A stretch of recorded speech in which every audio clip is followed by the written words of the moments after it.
proceso de crecimiento y diseminación incontrolados de las células.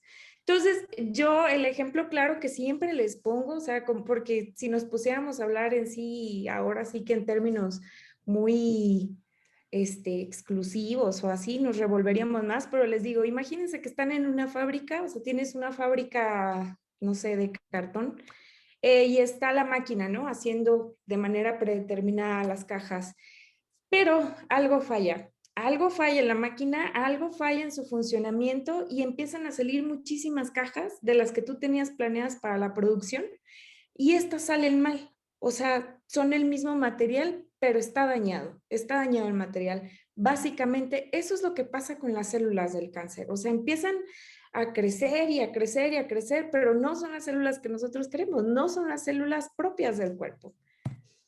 Entonces, ya enfocándonos en lo que es el cáncer infantil, como debemos saber, es el cáncer en niños de 0 a 14 años. A partir de los 14 años, pues ya son adolescentes y entran en este grupo de los haya, ¿no? O sea, de los adolescentes y adultos jóvenes.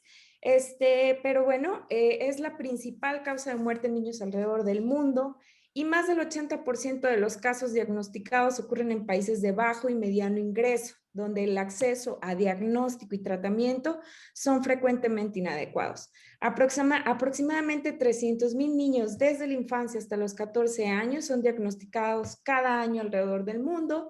Estas cifras son, pues, digamos, globales, publicadas en el 2019 y han de decir, bueno, pues ¿a qué se refiere con países de alto, bajo, mediano y etcétera?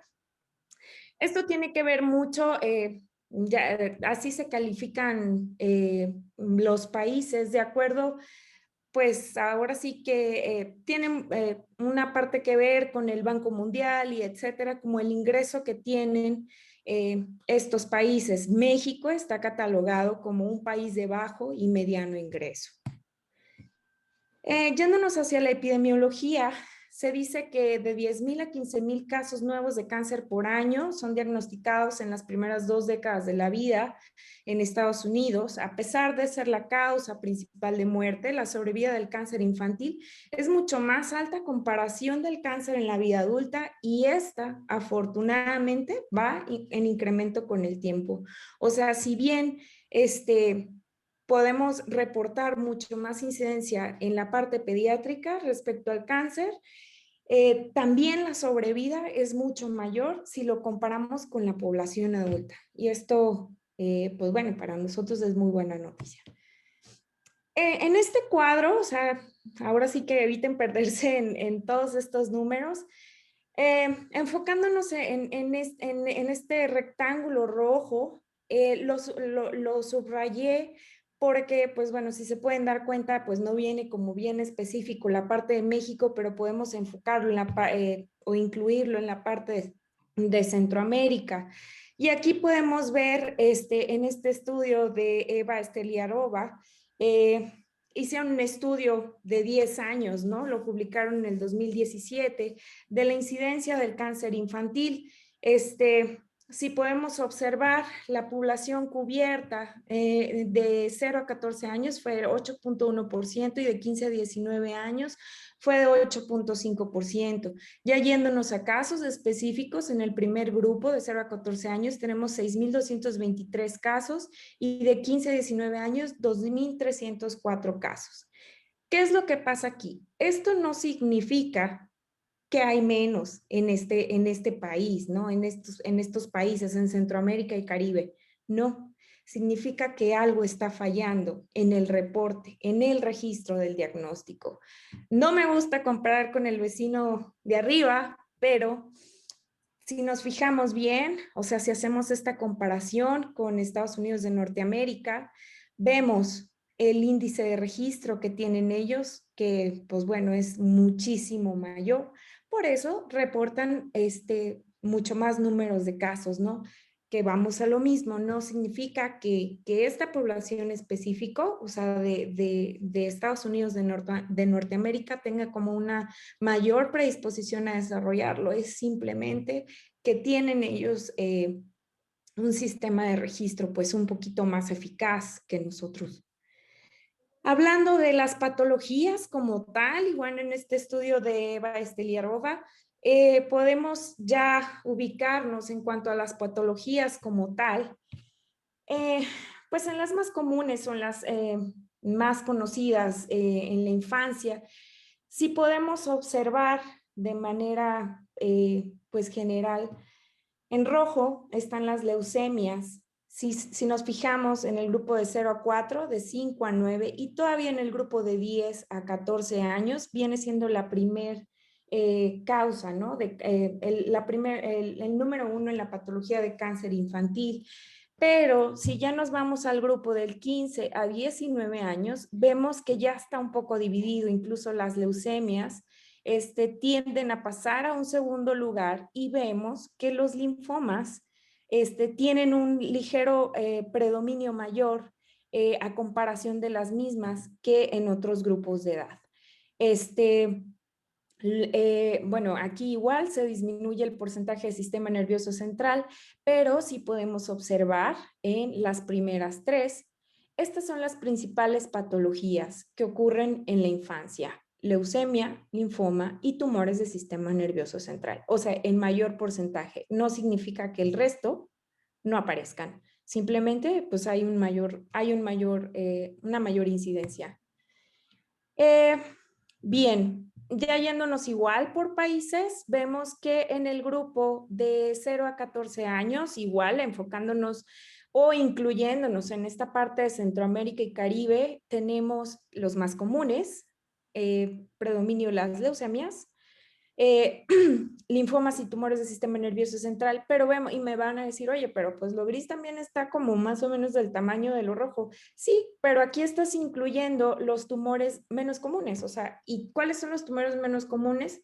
Todos estos. Entonces, obviamente, si englobamos en uno solo, pues va a estar más o menos acá. Pero fíjense, ¿no? O sea, una patología versus todas estas.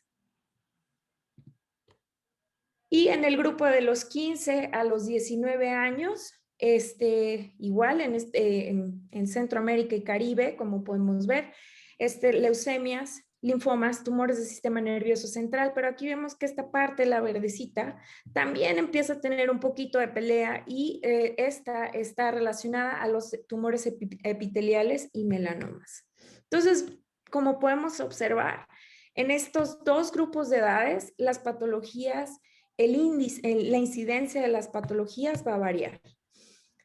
Esta tabla está muy bonita porque nos habla, ahora sí, de manera muy optimista, de que pues estamos tratando de hacer las cosas bien, ¿no? En este estudio del International Incidence of Childhood Cancer, en la parte azul es en los años 80, la población que se estudió del año 1980 al 89 y la rojita del 2001 al 2010. Y si vemos, está un poquito, sobresale un poquito más la incidencia o ahora sí que el registro de las neoplasias en esta parte del 2001 al 2010. ¿Y qué quiere decir eso? Que tal vez no que haya más niños o que misteriosamente empezaron apareció el cáncer de la nada en esta época y por eso le ganó, ¿no? No, esto nos habla que a lo mejor uno de los factores por los cuales creció la línea roja es porque ya hay más información y más énfasis en el registro y la detección del cáncer infantil. La realidad es que antes los niños se morían y no sabíamos de qué. Ahora, en este estudio publicado en el 2019 por Zachary, igual vamos a juntarnos con Centroamérica y vemos lo verde son lo diagnosticado, el número de incidencia de casos en miles diagnosticados y los no diagnosticados. Aquí más que hacerles énfasis en los números, sinceramente no necesitamos los números para ver la triste realidad, ¿no? O sea, que están casi igual los diagnosticados y los no diagnosticados. Y esto no está bien.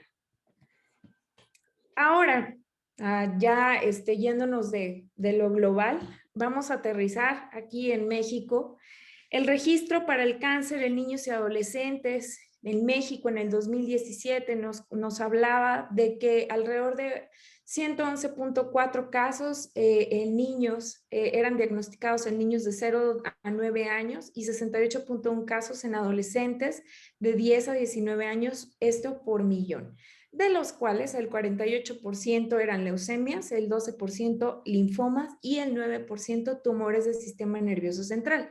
Entonces, como si nos acordamos a las tablas que ahora que les compartí hace un momento, vemos que caemos en la epidemiología reportada, similar a la epidemiología reportada a nivel mundial. En esta gráfica compartida por el registro de cáncer en niños y adolescentes, podemos ver en esto, ahora sí que cortan en el año 2017, en la parte gris son los niños de 0 a 4, la parte amarilla son los niños de 5 a 9 años, los azules son de 10 a 14 y los verdes de 15 a 19 años. Y podemos ver entonces aquí que el grupo etario que predomina en la incidencia de diagnóstico de cáncer infantil son el grupo de los 0 a los 4 años. ¿Cuál es el panorama nacional del cáncer infantil? Bueno, en México, de acuerdo con las proyecciones de la población de los municipios de México del 2010 al 2030, del Consejo Nacional de Población, hasta el 2018, la población de niños y adolescentes de entre los 0 a los 19 años fue de 44.697.145, de los cuales 26.493.673 no cuentan con ningún tipo de seguridad social. Esto es realmente alarmante. ¿Por qué? Porque es más de la mitad, porque más de la mitad de estos niños no tienen ningún tipo de seguridad social y de los cuales va a haber una alta incidencia que van a ser diagnosticados con cáncer. Entonces, ¿qué es lo que va a pasar? No van a tener acceso o no van a ser diagnosticados o se van a quedar a medias en el tratamiento y ninguna de las anteriores es correcta. En los países de alto ingreso, el rango de sobrevida actual en cáncer infantil es del 80% y la mortalidad entre los niños de 0 a 14 años se reportó de 2.1 por 100.000 en el 2009. Sin embargo, el porcentaje de sobrevida para los niños con cáncer en los países de bajo y mediano ingreso, los rangos se encuentran entre 5 a 60%. Se reportan 150.000 muertes anualmente en los países de bajo y mediano ingreso. Y de nuevo, México está en el país de bajo y mediano ingreso. En este porcentaje de 5 a 60% de la sobrevida, a comparación del 80%, ¿no? Entonces, lo que les digo a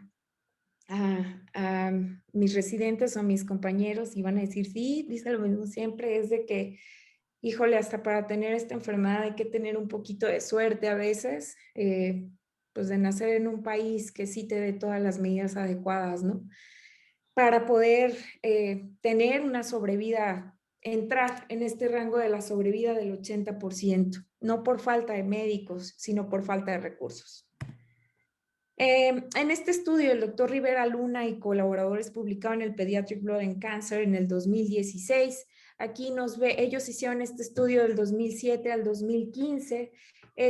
Y aquí lo que queremos ver en esta tabla es cómo van incrementando, ¿no? El total de pacientes diagnosticados con algún tipo de cáncer. ¿Sí? Vemos esta gráfica, cómo vamos en incremento, de los cuales aquí ellos lo hicieron de esta manera, solo en los pacientes diagnosticados con leucemia, debido a que es el número 1 aquí y en todo el mundo, y los linfomas y los tumores sólidos. El porcentaje de mortalidad se ha mantenido en 5.3 por cada 100.000 casos por año. El porcentaje de mortalidad se ha mantenido en el grupo etario de 15 a 18 años, siendo de 8.6 por cada 100.000 al año. Y ellos estudiaron 55 instituciones que veían pacientes oncológicos y reportaron que en los últimos 8 años la sobrevida fue de 67%. la cual continúa siendo baja en comparación a los países de alto ingreso. En esta tabla lo que quiero que observen, que es básicamente lo mismo que esta tabla, pero pues un poquito más detallado, si lo quieren ver así. Igual, de los años 2007 al año 2015, y vemos cómo va en incremento el número de casos o el número de registros. Que, de nuevo, no quiero que se espanten y digan, ¿cómo? O sea, tanto cáncer y por qué incrementó y todo esto. No, o sea, al contrario, qué bueno que se están registrando más. Esto nos habla de que se están diagnosticando más. Y bueno, estamos en los primeros tres, leucemia, linfoma y tumores del sistema nervioso central. En el caso de las leucemias, la incidencia por millón es de 89.5, los linfomas de 10.6 y los tumores del sistema nervioso central de 10.3. Ya hablando específicamente del número 1, que son las leucemias, ellos nos reportan, como comenté, el total leucemias son 89.5% de estas, el 79.8 fueron leucemia linfoblástica aguda, el 10.8 fue leucemia mieloide aguda, el 2.5% fue una las leucemias mieloides crónicas y el 0.87% fueron los síndromes mieloidisplásicos. Y esta tablita, pues es una proyección que hace Zachary en su estudio publicado en el 2009, en el 2019, de los casos del 2015 al 2030. Entonces, ellos aproximan un total de 400,000 casos, ¿no? Diagnosticados, totales, pero de los cuales la mitad, un poquito más de la mitad va a ser diagnosticado. Sigue siendo un problema. Como todo, para desarrollar una enfermedad, generalmente tenemos algunos factores de riesgo y el cáncer infantil pues no es una excepción. El cáncer en los niños es generalmente considerado un evento esporádico y raro.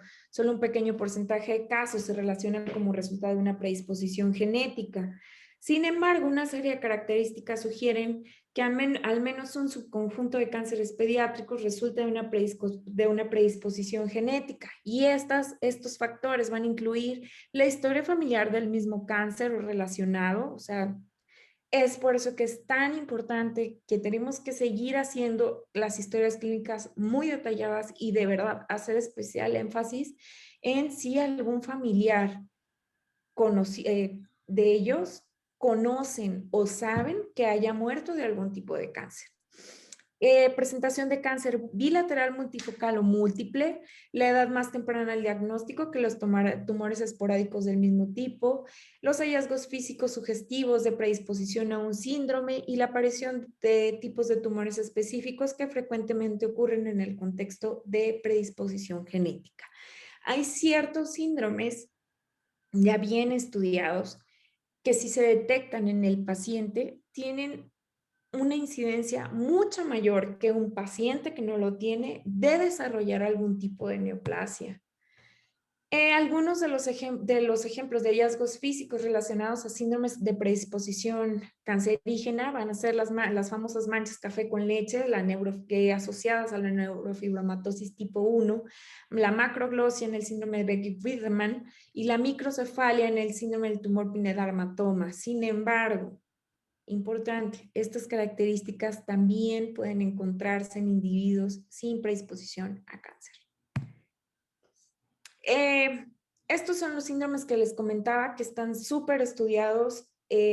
Como pueden ver aquí, estas son las mutaciones o a qué nivel aparece la mutación de estos síndromes que pueden predisponer o que pueden posteriormente desarrollar algún tipo de neoplasia.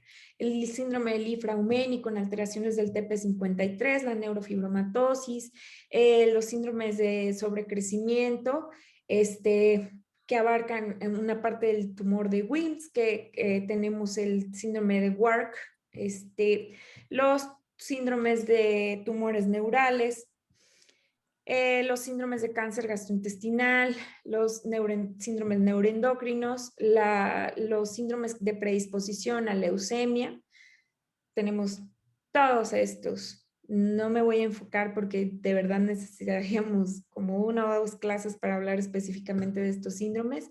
Los síndromes con inestabilidad en el DNA, como la ataxia telangiectasia, el síndrome de Bloom y diversos síndromes, ¿no? Los síndromes, ahora sí que tutti frutti, como el síndrome de Costello, el síndrome de Sotos, etcétera.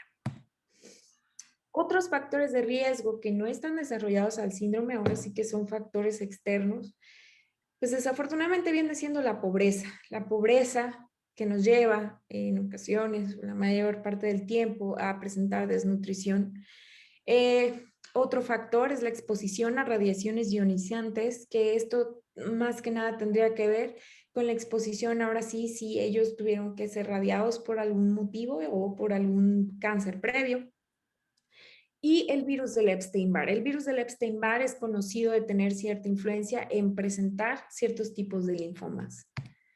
Se ha discutido que el incremento de cáncer con la edad puede ser reducido a la adquisición acumulada de mutaciones oncogénicas y factores adicionales tales como los cambios de la metilación del DNA relacionados con la edad. Entonces, si vemos o hacemos una pequeña comparación en la población pediátrica, tenemos como estos pequeños factores, o sea que si bien ahora sí que su DNA ya venía medio defectuoso con algo y presentaron algún síndrome o alguna mutación de este síndrome y que a lo mejor no está manifestada físicamente con hallazgos físicos, pero la tienen, o que sí fueron manifestados y ya son conocidos de tener algún tipo de este síndrome cancerígeno que pueden predisponer a presentar algún tipo de neoplasia, vemos que con la edad se relaciona más con esta parte, ¿no? Las mutaciones oncogénicas y los cambios en la metilación del DNA. Este dibujito yo creo que todos lo recordamos, ya salió hace muchísimo tiempo y a mí me gusta mucho ponerlo porque sinceramente está pues muy sintetizado y son los síntomas más frecuentes que encontramos, signos y síntomas más frecuentes que encontramos en los niños que presentan algún tipo de cáncer, ¿no? Y bueno, es muy importante, yo creo, pues los que estuvimos en centros de salud, así en el pueblo o lo que sea, recordamos que teníamos pegados este esquema, estos monitos, y hubo un tiempo en que la información del cáncer infantil fue bastante, y estos dibujitos aparecían ahora sí que en todos lados, ¿no? No me voy a tardar mucho en describir cada uno de estos signos y síntomas. Ya los conocemos, de verdad se los dejo y en la presentación grabada, o si quieren, después les paso el dibujito para recordarlo y pegarlo en algún punto y que no se nos vaya a olvidar. Pero son puntos muy importantes que no debemos dejar pasar, o sea, de verdad, no debemos de dejar pasar. Les voy a decir por qué. Sobre todo el dolor de hueso y articulaciones, nos han tocado casos que llegan con tumores óseos ya en estadios avanzados o incluso con metástasis, porque su médico de primer contacto, ya sea general o médico especialista o lo que ustedes quieran, lo relacionaba con el crecimiento. De verdad, hay que tener mucho cuidado con eso. Sí hay niños que van a presentar dolor óseo por el crecimiento, pero no hay que generalizar. Porque, ¿qué pasa cuando generalizamos? ¿O qué pasa cuando decimos, no, bueno, dolor de cabeza? Ay, señora, pues también cuántas horas pasan al día, ¿no? O sea, no. O sea, decir, ok, el dolor de cabeza y hacer un adecuado abordaje, hacer una adecuada semiología, buscar las causas y si vemos que algo no nos cuadra ahí, ya pasamos a hacer estudios. O si decimos, ¿sabes qué? Tengo la duda y conocen a algún oncólogo, de verdad, o sea, refiéranlo, no pasa nada.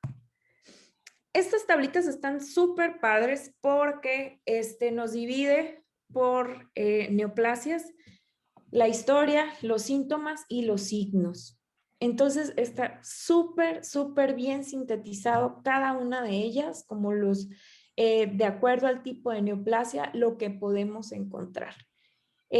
No me voy a tardar mucho con esto porque pues aquí me llevaría toda la clase, bueno, toda la sesión, perdón, pero Si quieren que les pase el artículo, con mucho gusto se los paso después para que lo lean con calma.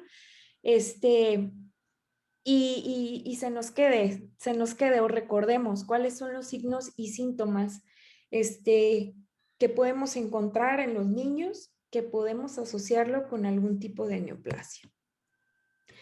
Y aquí comparamos los 10 tipos de cáncer más comunes en adultos y en los niños. Y lo que quiero que vean es la diferencia que hay. O sea, no se parecen nada, nada, nada, nada esta línea con esta. ¿Y a qué voy con esto? Que por favor, o sea, hay que entender, ahora sí que zapatero a sus zapatos. Los niños son una historia muy diferente a los adultos.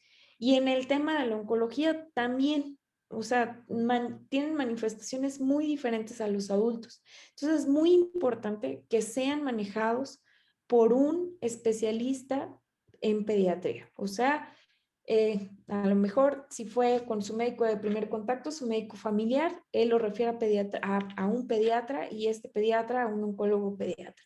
¿Por qué? Porque sí, desafortunadamente nos ha tocado que se refieren a un oncólogo médico, el cual es pues un oncólogo de adultos. Eh, y híjole, o sea, ellos saben mucho de unas cosas que nosotros no sabemos, pero de verdad, o sea, eso nos retrasa todavía más y puede mermarnos un poquito el diagnóstico y el abordaje de estos pacientes. ¿Cuáles van a ser los retos en el diagnóstico del cáncer infantil? La presentación de signos y síntomas vagos, o sea, incluso tengo amigos que comentan, es que cómo saben qué es lo que tiene el niño, ¿no? O sea, ¿cómo sabes que puede ser tal cosa? Es por eso que debemos de ser tan minuciosos. Y si no tenemos como esa habilidad o esa experiencia o esa paciencia, porque es válido, referirlo con un pediatra y con un buen resumen y decir, ¿sabes qué? Tengo dudas, te lo mando, ayúdame, ¿no? Y ya, trabajando en equipo todo es mucho mejor. La rareza del cáncer infantil en comparación al cáncer en la vida adulta, el bajo índice de sospecha en los médicos de primer contacto al momento de lidiar con síntomas inespecíficos, o sea, de verdad, tenemos niños que nos llegan ya con meses tratados con múltiples antibióticos porque tenían fiebre, predominio nocturno o porque tenían, no sé, X cosa y están manejados con un chorro de cosas y pues ya llegan con una enfermedad muy avanzada. Y es por esto, ¿no? O sea, esto sí quiero que se lo lleven a casita. El promedio de retraso en el diagnóstico encontrado en una revisión de 23 estudios de cáncer infantil fue desde 2.5 semanas, o sea, relativamente rápido, esto para los neuroblastomas en los estudios que ellos vieron, hasta casi 30 semanas para los tumores del sistema nervioso central. Y en 30 semanas pues pueden pasar muchas cosas. ¿Qué vamos a hacer para el diagnóstico? Pues muchas cosas, todo básicamente, ¿no? Pero lo que les comentaba, la historia clínica, una buena historia clínica bien detallada en los antecedentes familiares, en los antecedentes prenatales, en el ambiente familiar, en los factores socioeconómicos, la exploración física. De verdad, yo entiendo que muchos niños no se dejan revisar, pero es necesario, o sea, no llegar a ese punto de la desesperación de decir, ay, bueno, ya, yo creo que es esto y no revisarlo. No, no, o de nuevo, o sea, si no tenemos esa paciencia, derivarlo y ya. O sea, si es alguna otra cosa X, qué bueno, pero si no, ya contribuiste en que ese niño pueda tener un diagnóstico oportuno. La biometría hemática, como les digo a mis compañeros, ahora sí que una BH y un vaso de agua no se le niega a nadie. Entonces, si tenemos dudas de algo que encontremos, o sea, si tenemos hematomas, sangrados o lo que sea, pues una biometría hemática, vemos y si nos parece que algo está normal, referirlo. Ya posteriormente, el hematólogo o el oncólogo, depende de la patología en lo que estemos sospechando, podrá hacer un frotis de sangre periférica. Él verá si se requiere hacer una biopsia y un aspirado de médula ósea. para posteriormente obtener el inmunofenotipo, un índice de DNA, enfermedad mínima residual, el FISH. Estos estudios moleculares son súper importantes porque ahora el énfasis en la terapia está siendo en estas terapias blanco, ¿no? En la inmunoterapia. Entonces, al nosotros tener estos datos del paciente, podemos pensar en darle una oportunidad extra aparte del tratamiento con la quimioterapia sistémica, la radioterapia y la cirugía. Los estudios de imagen, desde las radiografías simples, que son muy útiles, no las subestimen, hasta las tomografías, resonancias, el PET-CT y los ultrasonidos. Esto obviamente pues no se le va a pedir a todos los pacientes, se les va a pedir ya una vez que estemos sospechando en algo específico para hacer el abordaje y el diagnóstico específico de la patología que estamos sospechando. Entonces, lo que les comentaba de lo molecular es porque a nosotros saber, ahora sí, hacer un análisis del DNA al diagnóstico, sabremos la variante de las secuencias, la línea germinal afectada, el número de copias, la expresión, la fusión, la epigenética, los arreglos de metilación del DNA, la estructura de las variantes. Y esto nos ayuda a tener un diagnóstico más fino y definir si hay ciertas terapias blanco o inmunoterapias específicas para algún tipo de mutación que este paciente tenga. Y si llegamos a tener una recaída en estos pacientes, ya vamos a tener esta información y tenemos que investigar y comparar, ahora sí con un nuevo estudio, si se trata de la misma variante, el número de copias, si hay una nueva fusión, si hay cambios en la epigenética y etcétera. Las células del cáncer son tan inteligentes que de verdad que cuando nosotros pensamos que ya lo tenemos todo bajo control, nos salen con una sorpresa y cambian y mutan y esto nos provoca resistencias en el tratamiento o recaídas o etcétera. De verdad, el cáncer es pues una enfermedad muy bonita, está mal que lo diga, pero muy bonita por lo inteligente que es, lo inteligente que son estas células. En esta tablita, en estas tablitas, no las voy a leer completas, les puedo pasar los artículos ahora sí, de las diapositivas que más les hayan llamado la atención, porque están muy interesantes, porque aquí, como previamente les mencioné, si tenemos algunas enfermedades o síndromes que pueden predisponer al desarrollo de cáncer, me voy a agarrar aquí el ejemplo de la telangiectasia, perdón, las neoplasias malignas asociadas con este síndrome son los linfomas, las leucemias linfoblásticas, cáncer de ovario, cáncer de mama, cáncer gástrico, melanomas, leiomiomas, sarcomas, etc. Y aquí nos dice las recomendaciones en el manejo y en el abordaje. Entonces, es muy importante si llega con ustedes algún paciente y les dice, yo tengo diagnóstico de tal cosa, es muy importante conocer qué es lo que debemos estar pendiente, qué le debemos de pedir, qué debemos de estar vigilando, ¿por qué? Porque puede desarrollar alguna de estas enfermedades. Entonces, integrar la histología con el perfil genómico e historia del paciente va a refinar la evaluación de riesgos, va a optimizar la selección de las estrategias terapéuticas y finalmente va a mejorar el resultado del paciente. O sea, cada paciente es individual, cada paciente tiene características diferentes, cada paciente tiene mutaciones diferentes. Entonces, al integrar todo, podemos otorgarle un mejor manejo. En cuanto al tratamiento, la terapia moderna del cáncer está construida en 3 pilares: cirugía, radio y quimioterapia. Sin embargo, tenemos un cuarto que tenemos 2 décadas más o menos que están saliendo estas nuevas terapias, que son las inmunoterapias. Y es lo que les hablaba, al nosotros conocer las mutaciones o cambios, traslocaciones, etcétera, podemos pensar en la inmunoterapia, porque es una terapia dirigida, es una terapia, ¿por qué? ¿Qué se está buscando? Y lo vamos a ver en las diapositivas que tiene. Evitar los efectos secundarios, efectos adversos a corto, mediano o largo plazo en estos niños relacionados al tratamiento.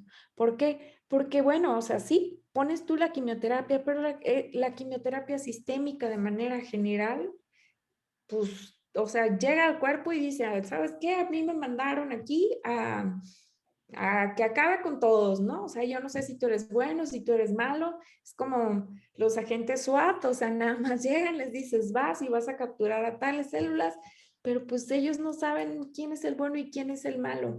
Y al matar ahora sí que a todas estas células, vamos a tener otro tipo de complicaciones y las características propias de la quimioterapia sistémica, de la radioterapia o ya de manera anatómica de la cirugía, pues van a provocar ciertos efectos. A pesar de que la sobrevida a 5 años en el cáncer infantil es arriba del 85%, recordemos esto en los países de alto ingreso, un número significativo de niños aún sucumben ante la enfermedad, con la falta de avances para pacientes con cierto tipo de diagnósticos. Las nuevas terapias mantienen la promesa de mejorar las opciones del tratamiento en esta población vulnerable y las metas para el desarrollo de nuevos tratamientos en el campo de la oncología pediátrica van a ser mayor índice de curación aunada a menos efectos adversos a largo plazo asociados al tratamiento. Pero no es nada más decir, bueno, ya identificamos, ¿no? O sea, bueno, pues vamos a ver qué onda pues yo vi por ahí o escuché que había un tratamiento nuevo que le daba a tal mutación. No, no es tan fácil, no es tan fácil. Tenemos que ver, como les comentaba, las condiciones generales de los pacientes y ahora sí que para el desarrollo de estas terapias, de estas terapias dirigidas, tenemos que saber la genómica del paciente. En base a esas genómicas o del paciente o de los pacientes de tal enfermedad, identificar, o sea, cuáles son las alteraciones genómicas que más relevancia tienen. Con esto se pueden hacer estudios clínicos y se pueden hacer esfuerzos en el screening, en el diagnóstico, en la búsqueda, en el abordaje de estos pacientes para ciertas terapias específicas, ¿no? Eh, y bueno, pasa por varias etapas. Yo creo que, que la etapa más complicada para el desarrollo de todo esto es esta, ¿no? Los esfuerzos gubernamentales y tanto de los médicos o de los relacionados al desarrollo de todo esto, este, esta parte es la más complicada, el apoyo, el esfuerzo, el recurso para el desarrollo de las terapias blanco, pues, o las terapias dirigidas, sí es complicado, es porque es bastante caro, es prueba y error, no es nada más probar una vez y ver, o sea, como ustedes saben, todos los ensayos clínicos o todos los estudios clínicos, sobre todo los que tienen que ver con la introducción de tratamientos, son muy largos, son complicados, pasan por bastantes pruebas y otra cosa que tenemos es que en la población pediátrica todavía lo ponemos un poquito más especial. Los niños que desarrollan las mutaciones de manera temprana, ya sea en la forma de mutaciones de la línea germinal o que afecta a todos los tejidos, son generalmente distintos a los niños que no han desarrollado estas mutaciones. Estos pueden afectar las respuestas sistémicas al tratamiento. O sea, de nuevo, si encontramos una mutación, ya en los estudios que les hicimos, y tienes un niño con una mutación, ¿no? O sea, porque ya ahora se conocen mutaciones que son de bajo riesgo, mutaciones que de buen pronóstico, etcétera.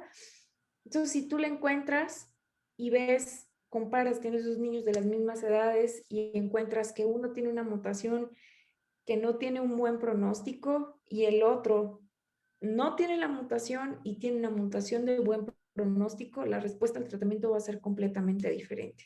El que solo algunas mutaciones hayan ocurrido también puede hablar de la posibilidad de que los tumores pediátricos son genéticamente más estables y por ende pueden no desarrollar tan fácilmente resistencia a la terapia como las personas adultas. Para algunas neoplasias malignas en pacientes pediátricos, esto puede contribuir al incremento del éxito al tratamiento al momento de compararlo con la población adulta. De nuevo, niños y adultos son completamente diferentes. Y en este dibujo, publicado por Westhoff en el 2018, es de manera muy sintetizada y muy gráfica lo que es la terapia de precisión. O sea, estos dibujitos básicamente de qué nos hablan, ¿no? O sea, hacer un estudio histológico, hacer un estudio molecular, lo vas a analizar el DNA, vas a analizar las secuencias. Una vez que tienes todos estos datos, puedes pensar en una terapia a base de muerte celular, bueno, hacer intervenciones personalizadas o específicas, ver la muerte celular, el resultado de la muerte celular, la inmunoterapia, minimizar los efectos, los efectos secundarios a largo plazo. La terapia a base de muerte celular nos ayuda a la reducción de la proliferación y motilidad. Y bueno, esto nos resume a que podemos tener ahora sí que dos opciones. Respuesta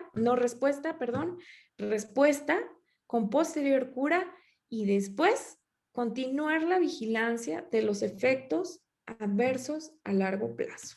¿Por qué? Porque el cáncer no, bueno, el cáncer se acaba pues cuando termina el tratamiento, pero la vigilancia de estos pacientes no se acaba aquí. Estos son ejemplos de los diferentes terapias dirigidas que tenemos actualmente. No me voy a entretener mucho aquí. Estos son los nombres y estos son los tumores, los ejemplos de los tumores en las que ya se conoce de acuerdo a la línea o a la mutación donde ocurre el problema, va a actuar la terapia y va a ayudar a la remisión de cierto tipo de enfermedades. ¿Cuáles son los retos actuales en la medicina de precisión para el cáncer infantil? La mayoría de los blancos terapéuticos no han sido funcionalmente validados. Hay muchísimos estudios, afortunadamente, para terapias dirigidas, sin embargo, pues todavía no están aprobados por lo que les comentaba de las cuestiones gubernamentales, económicas, sociales y etcétera. El número de blancos genómicos es mucho más alto que el número de agentes dirigidos. O sea, tenemos muchísimas mutaciones, muchísimas. Y bueno, es bueno saber que hay muchísimas porque es señal de que ya se están estudiando y sabemos que hay un punto, o sea, que en la máquina de cartón ya encontramos cuál era el tornillito que nos está provocando esta falta. Hay una comprensión, hay una urgencia, hay una necesidad urgente en mejorar el método diagnóstico para un diagnóstico temprano y la prevención. Hay una comprensión limitada en la genómica y de recaída y metástasis, y hay una comprensión limitada en los predictores de la línea germinal de la toxicidad y pobre respuesta al tratamiento. En conclusión, en la oncología pediátrica, ambos, tanto el paciente como el huésped de la enfermedad y la neoplasia maligna, son muy diferentes a los tumores malignos de la población adulta. Otro factor que encontramos muy frecuente, ¿perdón? Otro factor, otra cosa que quiero mencionar en el cáncer infantil es el abandono. Tenemos muchísima incidencia de abandono en este país o en los países de bajo y mediano ingreso. Las razones más frecuentes de abandono van a incluir la pobreza, la falta de interés en su propia enfermedad, esta parte sobre todo en los adolescentes, mitos culturales, sentimiento de culpa, esto lo vemos en adolescentes y en los papás, y la discriminación social entre sus compañeros. En el 2007, el índice de abandono en el primer año de tratamiento para cualquier tipo de cáncer infantil fue de 5.2% en adolescentes, el cual disminuyó ligeramente en menores de 13 años a 4.5% en el 2012. Sin embargo, de esta misma población, a los 2 años de seguimiento, el 18% de estos niños abandonaron el tratamiento. Y el doctor Rivera Luna en este estudio encontró que el factor asociado más común a abandono es la pobreza. ¿Por qué? Porque esta es una enfermedad que merma en todos los sentidos, o sea, que no es nada más el paciente, es toda la familia. Toda la familia se ve involucrada. ¿Por qué? Por lo largo de los tratamientos, por lo intensos de los tratamientos, lo emocional es algo muy, muy importante. Entonces, para muchos es simplemente más fácil abandonar. ¿Por qué? Porque ellos mismos nos los dicen, para mí es más fácil ya no venir, yo sé que mi hijo se va a morir, pero no puedo darme el lujo de no trabajar. Y esta es una situación, pues, bastante desalentadora. Los retos durante el proceso que predisponen al abandono, la distancia. Tenemos muchos pacientes, o bueno, en comunidades muy lejanas o en ciudades que no tienen a un oncólogo pediatra, o que no tienen, o sea, que solo tienen hospitales de primer nivel donde no se les puede otorgar esa atención. Entonces hacen un viaje a las ciudades más grandes donde están los hospitales de tercer nivel, el cual implica costo, tiempo, desgaste, sueño, etc. Eh, la estancia, como les comentaba, desafortunadamente no tenemos suficientes albergues y muchos de los que hay no están en las condiciones óptimas o sencillamente el niño está en muy malas condiciones y la mamá se queda ahí en el hospital. Estoy hablando de los hospitales públicos, o sea, ahí vemos cómo duermen pues nada más en un cartoncito, ¿no? Ahí a un lado del niño. Y esto pues multiplícanlo por el número de días que el niño está en el hospital. Es bastante desgastante.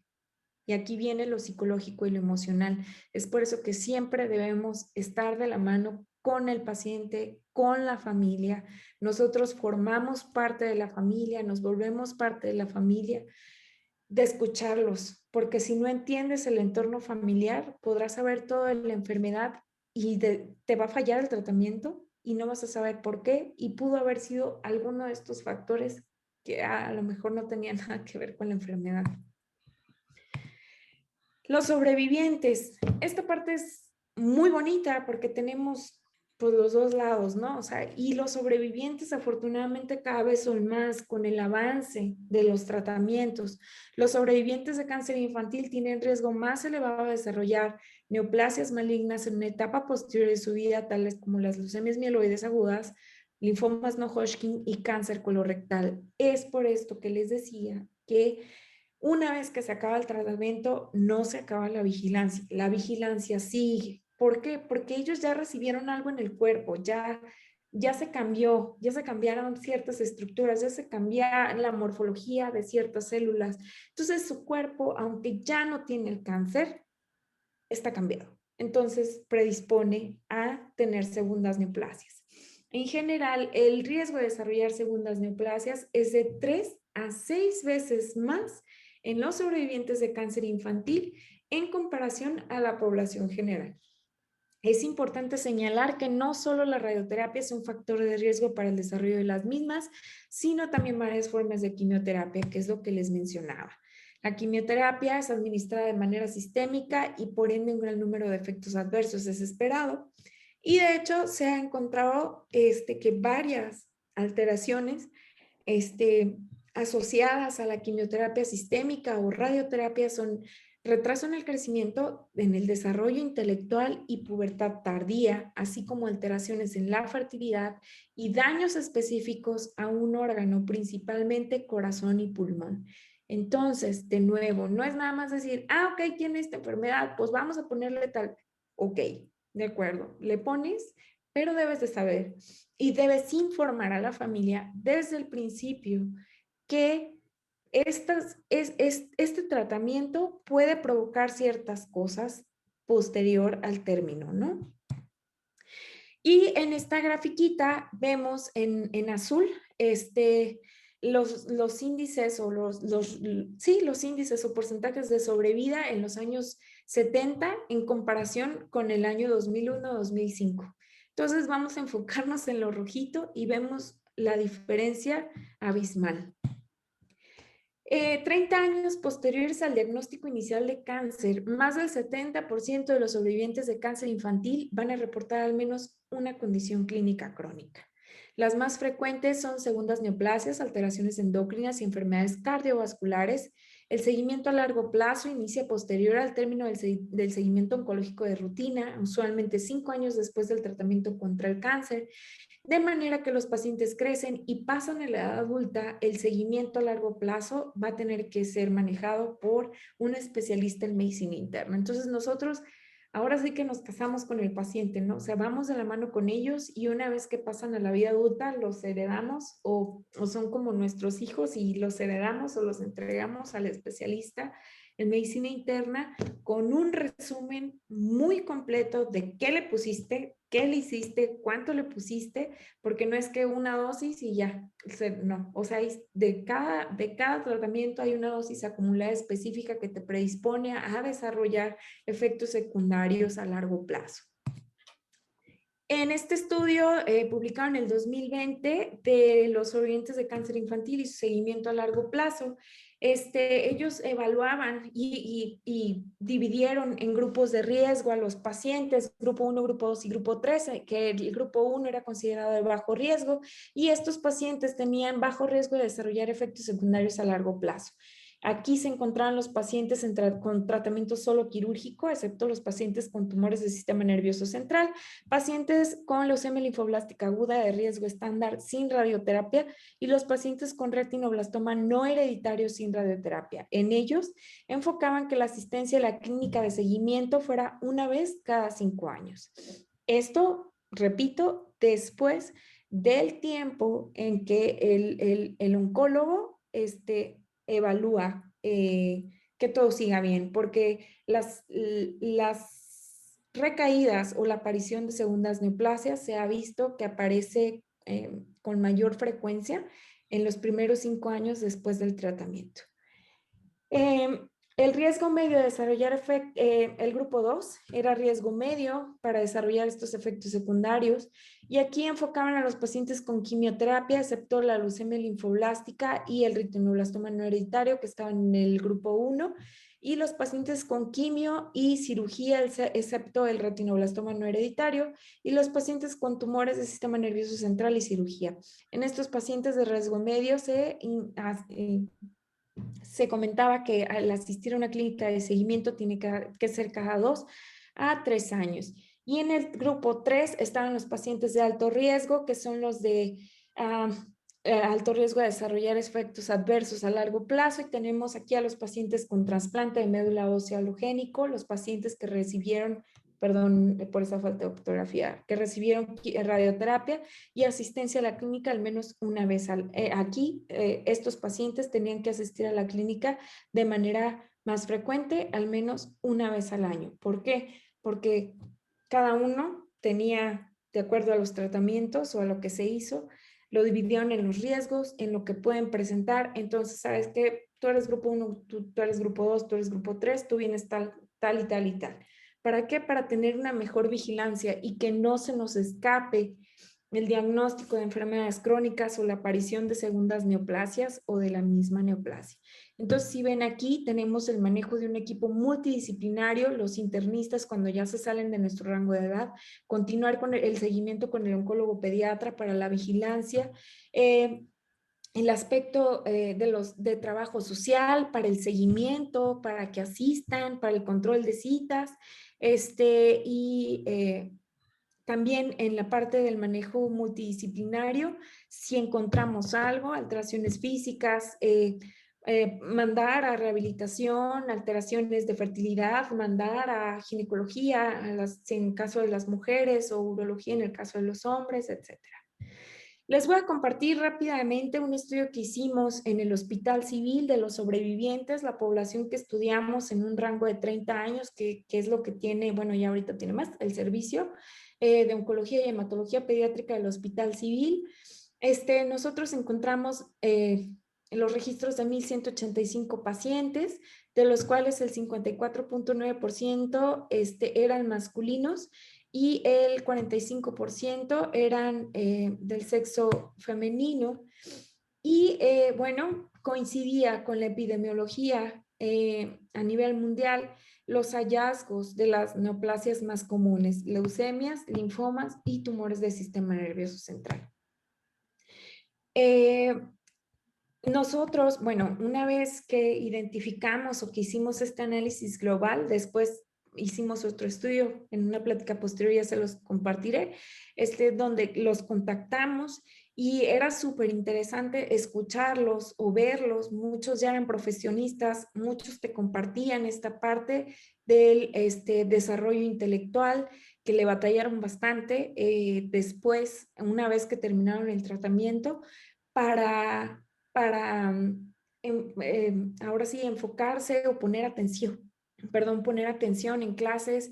Su promedio bajó, algunos no, en algunos no les pasó nada, en algunos que ya tenían tenían no sé, alrededor de 35 años de edad, preguntamos también si habían tenido hijos o no habían tenido hijos, y hubo uno en especial que nos compartió que él había intentado durante 8 años y ya se había resignado. Una vez que platicamos con él, entendió un poquito más el proceso y accedió a iniciar una vigilancia y un manejo para valorar su proceso de infertilidad. Así como el número de sobrevivientes incrementa, va a ser esencial para las clínicas de sobrevivientes incorporar asesoría genética y pruebas a los sobrevivientes adultos, incluyendo aquellos que en su infancia fueron identificados como portadores de alguna mutación causante de predisposición a desarrollo de cáncer o quien pueda encontrarse en riesgo de un síndrome inerte, pero nunca ha sido estudiado. Suena muy bonito.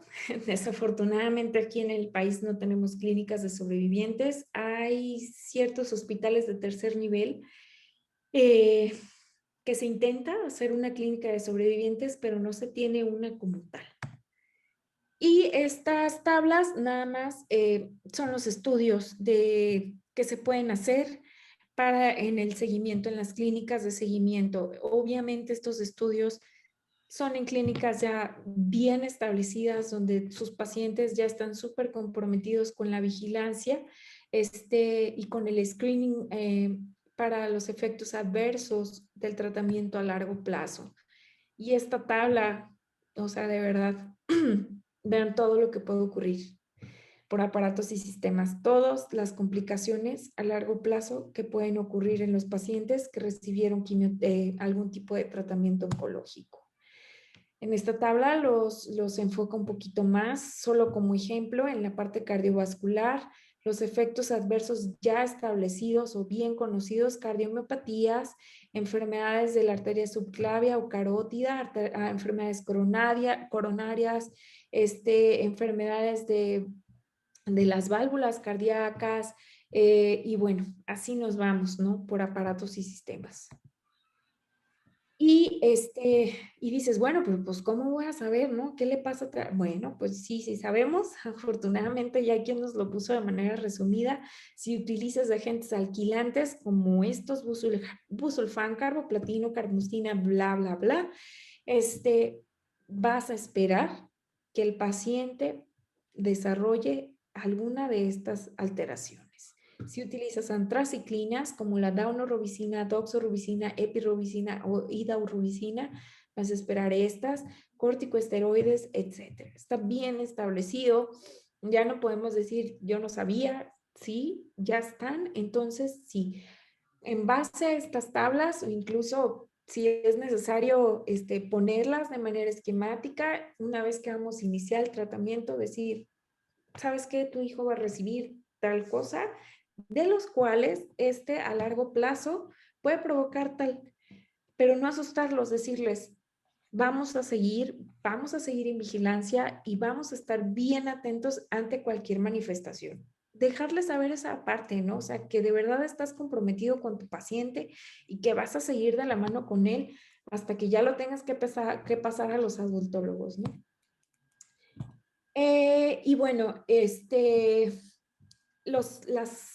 las características o cosas que tenemos que ver en el cáncer de los niños y adolescentes Lo que tenemos que vigilar una vez más en cuanto a crecimiento y desarrollo, la maduración esquelética, las funciones intelectuales, el desarrollo sexual, en base a órganos cardíacas, endocrinas, gastrointestinales, hepáticas, en base a fertilidad y reproducción, la fertilidad, si tienen hijos, valorar la condición de salud de esos hijos, el funcionamiento sexual, riesgo de segundas neoplasias o recurrencia del primer tipo de cáncer que tuvieron y psicosociales, salud mental, educación, empleo, aseguranza, interacciones sociales. Es bien interesante, fíjense, o sea, es bien interesante, es una cosa totalmente diferente y te das cuenta cómo afecta la vida de estos pacientes. Y tú dices,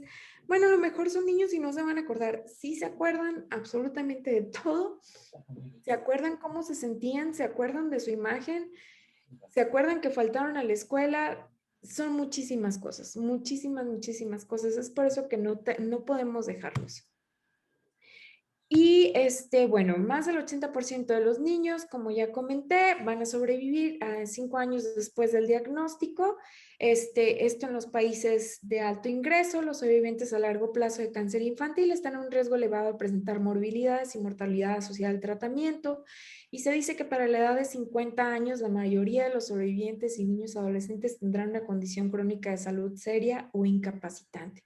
Las terapias de intervención dirigidas son necesarias para prevenir o disminuir los efectos adversos a largo plazo asociados al tratamiento y hay retos muy importantes al proveer vigilancia a largo plazo en los sobrevivientes de cáncer infantil. Es por eso que quien esté en manejo, tanto psicología, tanto como el oncólogo pediatra, etcétera, esté bien consciente de qué es a qué le vamos a dar seguimiento de largo plazo.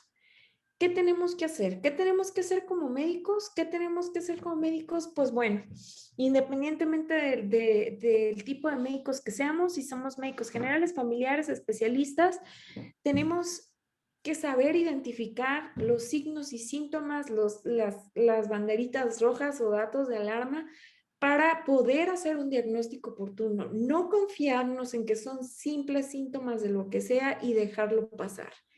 Ese es nuestro compromiso como médicos. Como sociedad, ¿cómo podemos apoyar? De muchísimas maneras, no solamente llevando juguetes cada Navidad o cada día del niño, no. Hay muchísimas necesidades en estos pacientes, en todos los sentidos, desde la simple donación de sangre. Seguimos con una cultura de donación súper baja y estos pacientes, como les comenté, que vienen desde lejos, que no tienen a nadie aquí, batallan muchísimo y muchas veces los niños pierden la vida por falta de donación. Entonces, crearnos conciencia como sociedad de cuáles son las necesidades reales de estos pacientes y de su familia. Brindar una mano, preguntar, acercarse a los hospitales con trabajo social y decir, ¿cómo puedo colaborar? Es muy fácil nada más ir y dejar dinero o ir y dejar juguetes, pero realmente estás ayudando a algo más. O sea, eso que se nos quede bien grabado. Les regalo estas páginas que pueden consultar, donde viene información basada en bibliografía bien documentada, y viene la versión para profesionales y la versión para familiares. Entonces, los invito a que las visiten, están bastante interesantes, puede que les gusten más algunas que otras, y esta última es del registro pues nacional. Pueden ubicar las estadísticas nacionales pues hasta el año que llevan ahorita de registro. Me gustaría terminar con esta frase que dice: el que no vive para servir, no sirve para vivir, dicha por la Madre Teresa de Calcuta. Muchísimas gracias. Les dejo mi mail de contacto de Casa Pediátrica. De verdad, cualquier duda que tengan, si necesitan que les pase alguno de los artículos que les haya llamado la atención en las diapositivas, con muchísimo gusto se los comparto. Si tienen más dudas, también no, estoy a sus órdenes. Y bueno, muchísimas gracias. Hijo Sheila, muchísimas, no sé si se esté oyendo, Sheila, muchísimas gracias. Este, entre las preguntas que nos han ido haciendo, me encuentro primero que nada con la doctora Patti Pérez, que nos pregunta: Sheila, las pruebas de diagnóstico genético, esta evaluación genética que se les hace a los pacientes, ¿pueden hacerse en hospitales como el Hospital Civil en Guadalajara, donde estás Sí, trabajando? sí, sí se hacen. En el Hospital Civil se hacen, en Centro Médico algunas se hacen, pero pues no siempre las tenemos disponibles por la parte que decíamos del recurso económico. Claro. Tenemos los especialistas, los genetistas enfocados a buscar estas mutaciones y tenemos el Hospital Civil hace unos 3 años, 4 años recibió unos equipos especializados en la búsqueda de este tipo de cosas y se hacen pues trabajos de manera seguida, pero bueno, en ocasiones pues sí, nos quedamos sin recurso y no podemos hacerlos, pero sí, sí existe el personal, y en los casos cuando no tenemos pues el recurso para continuar haciéndolos en el hospital, se subrogan por fuera, pero sí, sí hay posibilidad de hacerlo en los hospitales de México. Entonces también se hacen a nivel privado. Sí, también, también. Otra pregunta más. Bueno, son varias, pero te hago algunas más. Con respecto a cuando nos decías del diagnóstico, si yo te preguntara, bueno, ¿hay algún tamiz en la exploración física o en además ese esquemita que bastante objetivo nos pusiste, eh, algún tamiz que se pueda o se deba hacer a los pacientes, como por ejemplo el que se hace para el retinoblastoma? Ajá. Como tal, no. Porque vamos a lo mismo. Si nosotros en la historia clínica del paciente identificamos que tiene alguna historia familiar de algo, en esos casos tal vez sí podríamos irnos un poquito más a fondo, pero no es como que a todos los pacientes vamos a decir, bueno, pues te vamos a hacer un screening general a ver si encontramos alguna mutación. Porque una, son estudios muy caros, que no se hacen en todos lados y sinceramente, si lo sabes, no lo puedes tratar hasta que aparezca la enfermedad. ¿Sí me explico? Aunque tú Claro. conozcas que ya tiene la mutación y dices, híjole, ¿y sabes qué? Encontré que si hay una terapia dirigida, que va sobre esa mutación específica, pues tampoco se la vas a dar como, pues para que no te dé, ¿no? O sea, no, desafortunadamente, pues tenemos que esperar, pero, pues bueno, ya sabemos que la tiene, entonces tenemos que estar muy de cerca en el seguimiento. Me llamó también la atención, en los niños con retinoblastoma aparentemente la edad más frecuente es después de los 4 o 5 años. Y sin embargo, nosotros hacemos la prueba de detección del retinoblastoma con el reflejo oftálmico casi siempre en el periodo neonatal o en los primeros meses de vida. Quiere decir que este examen que se hace en el fondo de ojo debería de hacerse rutinariamente en cada examen pediátrico, cuando menos de primera vez. Sinceramente sí, o sea, es algo que dejamos de lado, este, a lo mejor muchas veces por lo complicado que puede llegar a ser manipular al niño para hacer esta exploración de fondo de ojo o reflejo rojo, pero sí, o sea, como sabemos, el retinoblastoma puede ser hereditario y no hereditario y va a depender del mismo la edad de presentación. Entonces, muchas veces, como les comentaba, los papás no saben que en su familia hubo tal tipo de cáncer, y pues nosotros no hacemos más por dónde buscar, ¿no? Entonces, a lo mejor sí hubo, y lo dejamos de buscar, dejamos de hacer el reflejo rojo a los 4 años y lo presentan, ¿no? Y dices, oye, pero pues si yo lo estuve buscando desde que nació y en todo el control, pues, pues de verdad, aunque sea el reflejo rojo, si el niño no se deja para el fondo de ojo como tal, aunque sea, es bien importante porque de ahí va a depender si lo encontramos a tiempo y puede conservar los dos ojos, a que si pues tiene un desenlace un poquito más precario. Perdón, puedo, a lo mejor estoy usando un poquito de ti, pero más preguntitas. En Sí, el, en el, en el contexto que nos planteas de trastornos en el aprendizaje, la concentración, la razón es porque la neoplasia es del sistema nervioso central, porque el paciente entra en un proceso, digamos, que lo abruma y por lo tanto no tiene ni mente para concentrarse en nada. Por efectos secundarios de los medicamentos, ¿por qué pierden esta capacidad de abstracción y de aprendizaje? Por ejemplo, en el niño cardíaco se ha visto que las anestesias previas a los 2 años, sobre todo en cirugías de circulación extracorpórea con hipotermia profunda, generan este tipo de problemas de aprendizaje a largo plazo. Pero en la neoplasia, ¿hay alguna explicación para esto?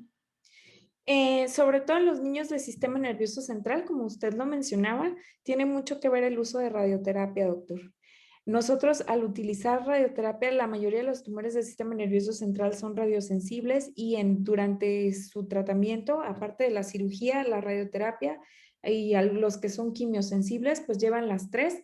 Este, el uso de la radioterapia y el uso de la quimioterapia aunada depende de la cantidad de grays totales que se le dio al paciente, si se radió, afortunadamente ahora la radioterapia es muy dirigida también, entonces de acuerdo a la cantidad de grays que se le da a la zona en la que se le da, si queda un pequeño tumor residual, el cual continúa en vigilancia nada más, es lo que nos puede causar un déficit cognitivo.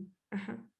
Okay. Pero igual, de igual manera, o sea, le comento, en estos estudios que hicimos en el civil de los pacientes sobrevivientes, encontramos pacientes con astrocitomas y así que, bueno, ahorita son abogados, ¿no? Y son psicólogos, o sea, y salieron adelante y bueno, y muchos decían, sí, a lo mejor no tenía el 100 pero salí con 80, ¿no?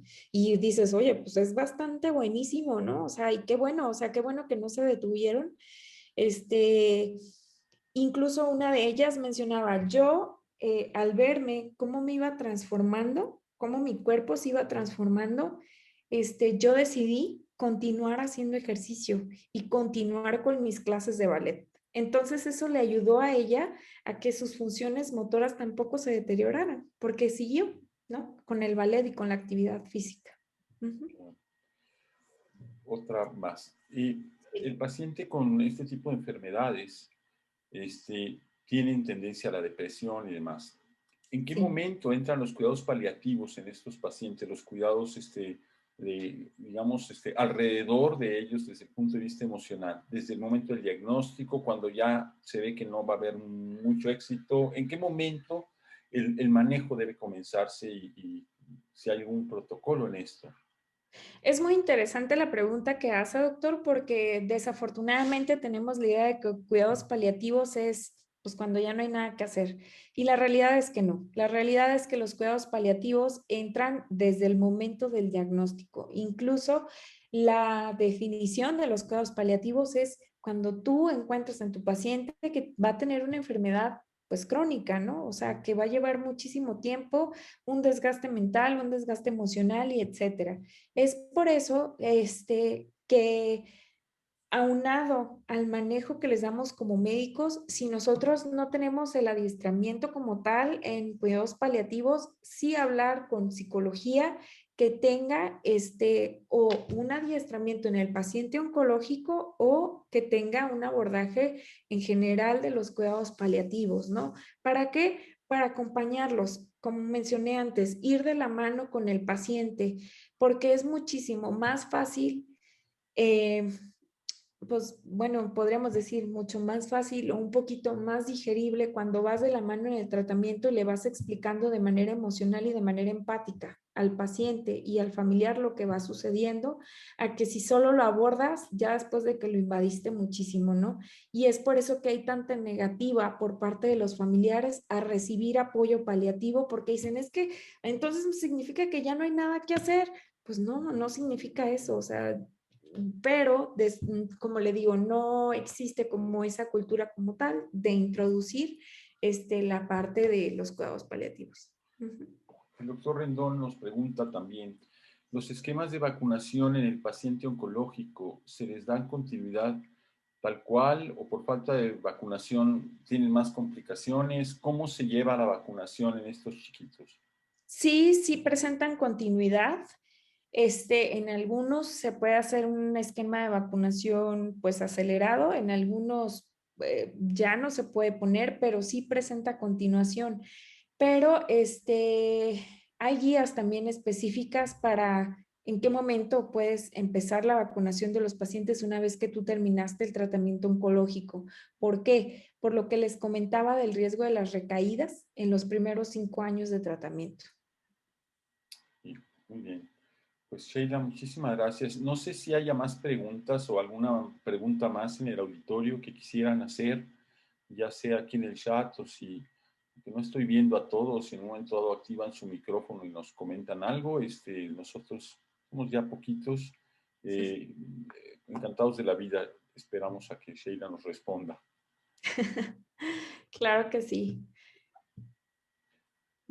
Ah, Igual, de igual manera, como les comentaba, o sea, si no quieren hacerla aquí, o si les interesó alguno de los artículos que vimos en las diapositivas, con todo gusto, mándenme un correíto y se los mando y platicamos, sin problema.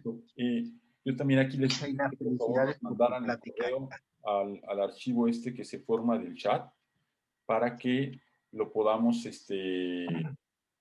enviarles los artículos que nos hagas el favor de compartirlos.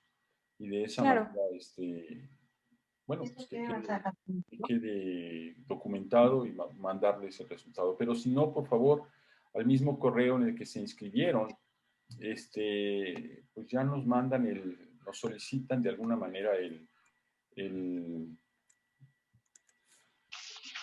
¿cómo se llama? El envío de los artículos y si tú nos los haces llegar, Sheila, pues perfecto. claro que sí.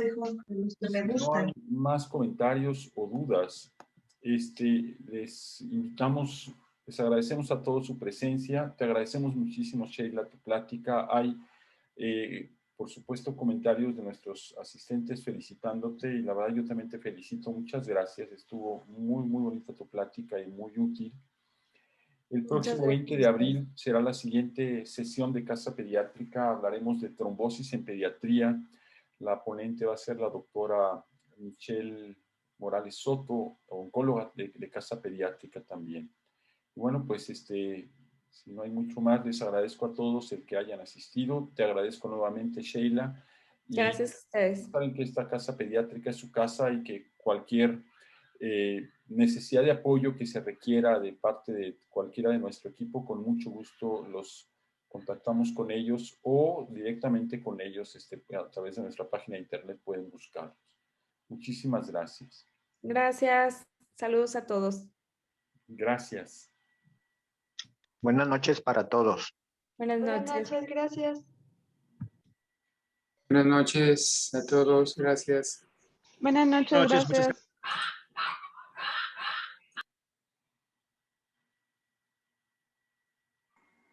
Buenas noches. Buenas noches, gracias.